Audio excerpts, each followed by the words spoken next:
مسلم league کے جو صدر ہیں وہ اگر جیل میں یہ اعلان کر دیں, پہلی زندہ یعنی بیوی ان کی رپورٹ یہ ہے, اللہ کرے زندہ رہیں, وہ یہ اعلان کر دیں کہ میں جیل سے رہا ہوتے ہی 3 اور کروں گا, سینکڑوں لڑکیاں قطار میں لگ جائیں گی, حالانکہ کوئی پتہ نہیں ہے جیل سے نکلیں گے بھی کہ نہیں نکلیں.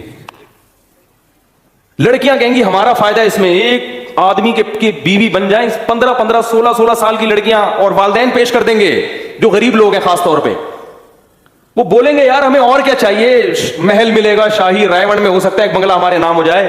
پھر یہ لوگ غیر مسلم اعتراض کریں گے, مسلمانوں میں بڈھے لوگ 15 سال کی لڑکیوں سے شادی کرتے ہیں, یہ ظلم ہے. بھائی ظلم ہے تو وہ لڑکی کیوں کر رہی ہے؟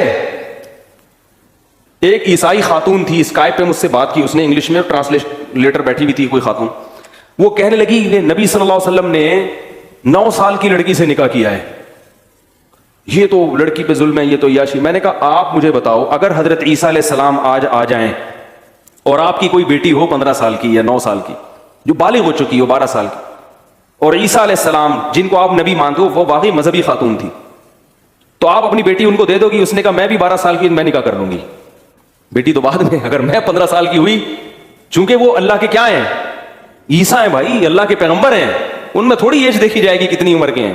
پیغمبر کی بیوی بننا کون پسند نہیں کرے گی؟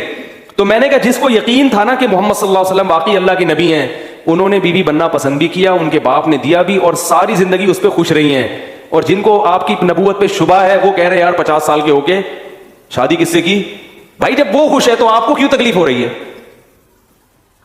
ایک دفعہ کسی نے ویڈیو بھیجی کچھ عرب بڈھے کی نا 90 سال کا, وہ بالکل سوکھے ہوئے نہیں ہوتے بوڑھے, ایسا بڈھا, اس کی کہیں شادی کی خبر آئی کہ 15-16 سال کی لڑکی سے شادی کی اس نے, اور وہ دلہن بنی ہوئی بیٹھی ہے اس کی بیوی, تو دیکھو یہ ہے اسلام. میں نے کہا یہ کیوں کر رہی ہے, اس سے پوچھو نا.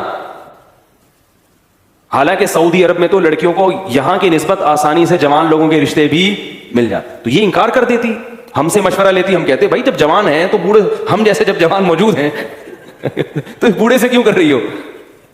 ہم مشورہ دیتے, لیکن وہ ہمارے مشورے کو قبول وہ خود نہیں کر رہی, نہ اس کا باپ کر رہا ہے, اس لیے کہ اس بوڑھے سے شادی میں اس کو اتنے فائدے نظر آ رہے ہیں, وہ ارب پتی بوڑھا ہے, تیل کے کنووں کا مالک ہے.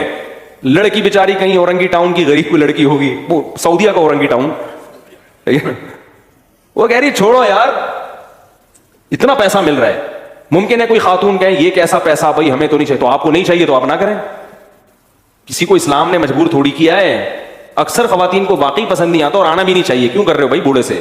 لیکن اگر کوئی کر رہا ہے تو یہ اس پہ ظلم نہیں ہے, بلکہ اس کے ساتھ احسان ہے کہ اس کو شریعت نے آپشن دیا ہے کہ بھئی نکاح میں بہت ساری مصلحتیں ہیں, تو تم کسی بھی کوئی بھی مصلحت حاصل کرنا چاہو تو تمہارے لیے راستہ کھلا ہوا. یہ مصلحتیں جبھی حاصل ہو سکتی ہے کہ جب مرد کو زیادہ نکاحوں کی اجازت دی جائے, اور عورت کے لیے سلیکشن کیا ہو, آسان, سپلائی کے مقابلے میں ڈیمانڈ بڑھ جائے, اس سے عورت کی ویلیو بڑھے گی. ویلیو اس لیے کہ عورتوں کے لیے رشتوں کی کمی نہیں ہوگی, مردوں کے لیے رشتے کم پڑ جائیں گے. جو اچھے مرد تھے وہ سارے چار کر کے بیٹھے ہوئے ہیں, اور جو ہیروئن کی چرسی بے روزگار وہ چھڑے وہ گٹر کے ڈھکن پہ بیٹھے ہوئے ہیں.